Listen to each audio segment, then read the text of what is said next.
नमस्कार दोस्तों, स्वागत है आप सभी का। इसके पहले वीडियो में हम लोगों ने यूनिट 2 के बारे में थोड़ा सा डिस्कशन किया था। इस वीडियो में हम लोग प्री हिस्टोरिक रॉक पेंटिंग्स के बारे में अच्छे से पढ़ते हैं।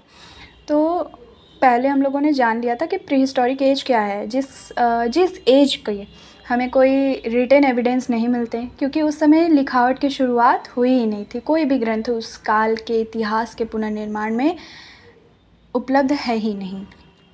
तो ये काल जो है प्री हिस्टोरिक एज है। और इस काल की जानकारी हमें कैसे मिलती है? वो इस तरीके से मिलती है कि जो पास्ट ह्यूमन एक्टिविटीज़ हैं उसके एविडेंस हमें मिल जाते हैं टूल्स के रूप में, आर्ट्स के रूप में, उनके कल्चरल एविडेंसेस के रूप में। ये जो रॉक पेंटिंग्स हैं उससे हम ये पता लगा सकते हैं कि उस समय क्या होता था, प्रागैतिहासिक काल का मानव कैसा था, उसके क्या क्या कार्य थे। उसने जब अपनी मूलभूत सुविधाएं जैसे खाना, पानी, कपड़ा, आवास संबंधी सारी ज़रूरतें उसने पूरी कर ली, तो उसके अंदर जो उसके विचार हैं, उसके थॉट्स हैं, मनोभावों की जो उथल पुथल है, उसे अभिव्यक्त करने का प्रयास उन्होंने इस रॉक पेंटिंग्स के माध्यम से किया है। उन्होंने जो अपने शेल्टर्स थे, उनका जो घर था यानी कि गुफ़ा, उन गुफ़ाओं की दीवारों पर उन्होंने ये रेखा चित्र बनाने शुरू कर दिए। बात करें अगर लोअर पैलियोलिथिक एज की, तो इस समय अगर कला का विकास हुआ या नहीं हुआ, इस बात की हमारे पास कोई ऑथेंटिक रिसोर्स है ही नहीं और कोई जानकारी, ऐसा कोई एविडेंस मिलता नहीं है। लेकिन वही अपर पैलियोलिथिक एज में पूरी कलात्मक की क्रियाएं जो है मानव करने लगा था, उसकी वृद्धि हो चुकी थी। दुनिया में ऐसी कई गुफाएं हैं जिस पे जानवर के बहुत ही सुंदर सुंदर चित्र उकेरे गए हैं। लेकिन एक फैक्ट की बात यह है कि इंडिया में ही सबसे पहले प्री हिस्टोरिक पेंटिंग की डिस्कवरी हुई थी, जिसे आर्किबाल्ड कार्लाइल, जो कि एक आर्कियोलॉजिस्ट और जियोलॉजिस्ट हैं, 1867 से 1868 के बीच में उत्तर प्रदेश के मिर्ज़ापुर के जो सुहागी घाट गुफाएं हैं वहाँ पे उन्होंने इसकी डिस्कवरी की थी। और ये भी ultra mirror rock cave paintings, जो कि दुनिया में सबसे फेमस है, उसकी भी डिस्कवरी से 12 साल पहले की थी। परंतु उन्होंने अपनी इस रिसर्च को, अपनी इस डिस्कवरी को पब्लिश नहीं किया था। इसको पब्लिश करने का काम विंसेंट स्मिथ ने किया 1906 में। और उसके बाद ये जगह, ये जो प्री हिस्टोरिक साइट्स हैं, ये सबकी नज़र में आने लगी। नॉर्थ ईस्ट, सेंट्रल और डेक्कन पार्ट्स में हम प्री हिस्टोरिक रॉक पेंटिंग्स को हम देख सकते हैं। एमपी, यूपी, आंध्र प्रदेश, कर्नाटका, बिहार की गुफाएं जो हैं इसमें उल्लेखनीय हैं। तो उत्तराखंड में जो है बहुत ही फेमस है लखुदियार। लखुदियार का जो शाब्दिक अर्थ है वो होता है लाख गुफाएं, दियार यानी गुफाएं। तो वहाँ पे हम बहुत सारी गुफाएं हैं जिसमें हम इन प्री हिस्टोरिक पेंटिंग्स को देख सकते हैं। यहाँ पे आप आमतौर पर इन पेंटिंग्स को कुछ कैटेगरीज़ में बांट सकते हैं, जिसमें पहली कैटेगरी में आप देखेंगे कि ह्यूमंस, दूसरी टाइप्स में आप देख सकते हैं कि सिर्फ जो पशु चित्र हैं उन्हें उकेरा गया है, और एक कैटेगरी ये बनती है कि जहाँ पे सिर्फ ज्यामितीय आकृतियों को उकेरा गया है। ये जो चित्र हैं सफ़ेद, काले और लाल रंगों के बने हुए हैं। मानव जो है, मानव किस तरीके हैं यहाँ पे आप छड़ी एक स्टिक के रूप में आप देख सकते हैं, पतले पतले लंबे लंबे मानवों को दिखाया गया है।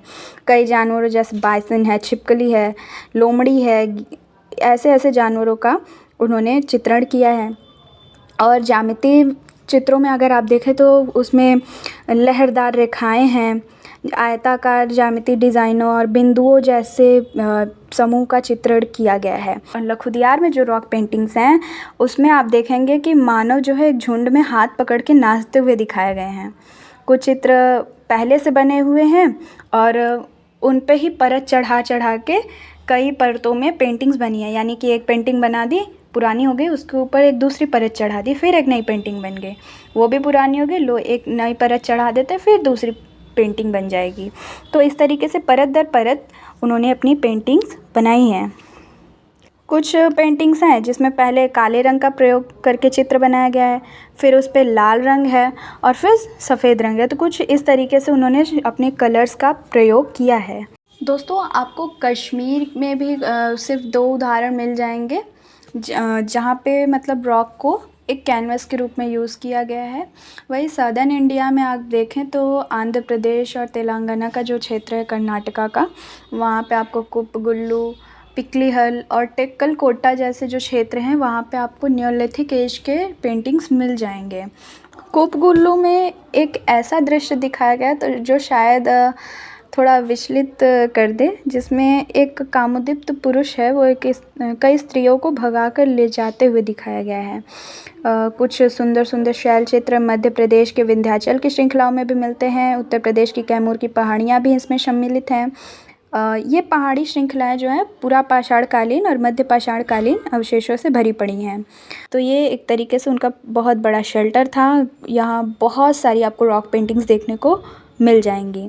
यहीं पर है भीमबेटका की गुफाएं, जो डॉक्टर V.S. वाकांकर द्वारा 1957 और 58 में खोजी गई थी। उन्होंने अपना बहुत ही कीमती समय इनके रिसर्च में दिया। इनकी संस्कृति जो है बहुत ही विस्तृत हो चुकी थी। कोई मुखौटा लगा रहा है, कोई काजल लगा रहा है, कई कई जानवर हैं, अकेले अकेले जानवरों का भी चित्र यहाँ आपको देखने को मिल जाएगा। धार्मिक रीति रिवाज जो है वो भी उकेरी गई हैं। कई रोज़मर्रा की घटनाएं हैं वो भी दिखाया गया है। नृत्य, संगीत, हाथी घोड़े, शहद इकट्ठा करने के लिए जो मार हो रही है, इस तरीके के जो चित्रण हैं यहाँ आपको भीमबेटका की गुफाओं में देखने को मिल जाएंगे।